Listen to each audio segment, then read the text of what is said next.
or for L. I'm yelling no more talking, unless it's the truth. You in that bullshit walking. When I'm in I did some really good interviews for the Outlaw Show, some interviews that I'm proud of. I'm still proud of those interviews to this day. You can check a lot of those interviews out on my channel, interviews with people like Zab Judah. I was the first person to interview VLad TV. I was the first person to ask him the question. You know what I'm saying? What's your opinion on people saying you're a cop and you out here getting people locked up with your interviews? I was the first person to ask him that question. So that leads me into my next question. Right. The rumors that surround. Right. Which ones? The rumors that surround. Let me pick the number one rumor. Right. Let's hear it. That you work for the federal government. You work for the FBI. Right.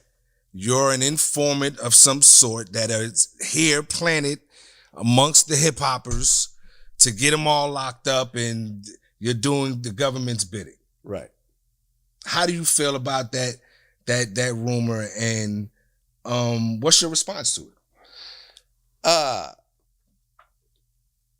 feel like it's almost a compliment these days in a certain type of way. If you feel that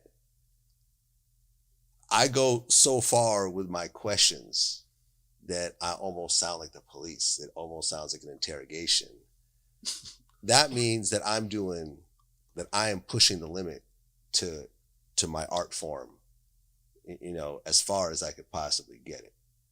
You know, at the end of the day, it takes a lot of guts, and it takes a lot of courage. It takes a lot of confidence. And it takes a lot of bravery to sit down with someone that you don't know, that you're meeting for the first time right then and there, and talk about their most intimate, you know, details of their life. Mm-hmm. It's not easy. It's not easy. That's why I just said it, because it's not. It looks easy from the outside. What's the big deal? You're just asking questions. A lot of research goes behind these questions.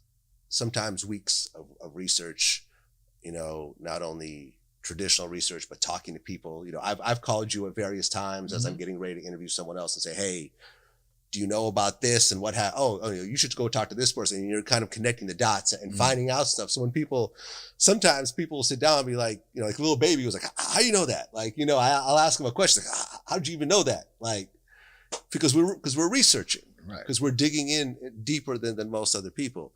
And, you know, you got to dig and you got to find all those things. And then you have to be brave enough to ask those questions to someone, knowing that they might get pissed off, knowing they might walk out, knowing they might fight you over that question. Mm-hmm. Knowing, because I'm in the room with the person maybe half the time.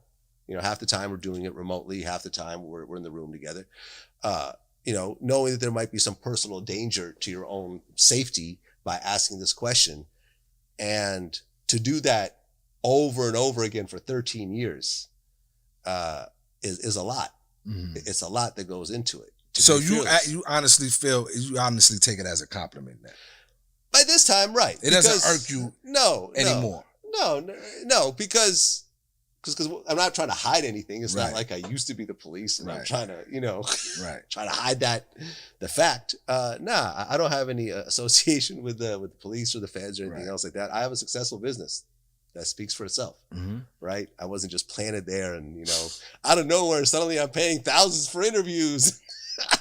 I don't even have a website. You know what I mean? Like a federal informant will just pop up somewhere with a bunch of money, wants to buy a bunch of, bunch of coke and, and you don't quite know where he is, but he's got the money and so forth. Yeah. Right. So yeah, it doesn't bother me. I've heard it I've heard it pretty much from the beginning. So yeah. From the beginning? Pretty much. Yeah. Pretty much. Has it picked up steam as your popularity grew, or everything picks up steam everything does. Everything gets bigger. More people talk about you. Bigger people talk about you. You get mentioned in songs and in movies and TV shows, and it just gets bigger and bigger. And you just deal with it how you deal with it. You just focus on the work. Right. You focus on the work, and you also realize that you're creating this content for people to talk about it, for people to,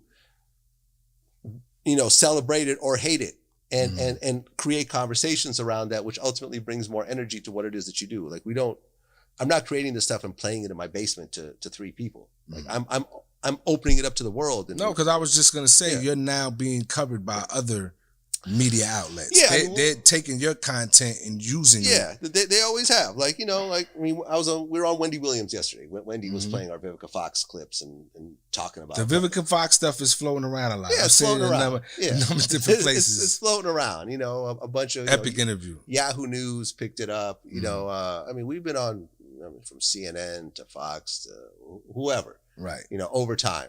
You know, if whatever we do makes sense for that platform, they pick it up and they cover it.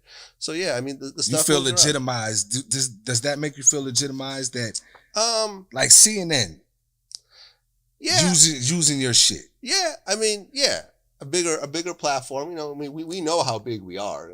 We know we're not as big as CNN, and you know, a bigger platform promoting it to their audience is really more. It's not so much of we feel legitimized, because I've always felt legitimized. What we do is legitimate. But to have a totally different audience that may have never heard of Vlad TV, because I don't feel Vlad TV is a household name in America. Not at all. Getting damn close, bro. It's a household name in hip hop, right? For sure. And maybe Hollywood and maybe sports to a certain degree, but not to general America. Okay. You know, so to have access to a general America kind of a crowd and potentially get some more people, you know, be on the radar with some of those people, that's what feels good to me.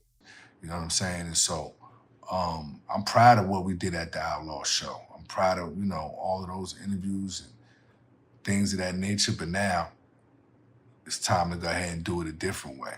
Let's get it. Sick of the lies. Let me talk my truth.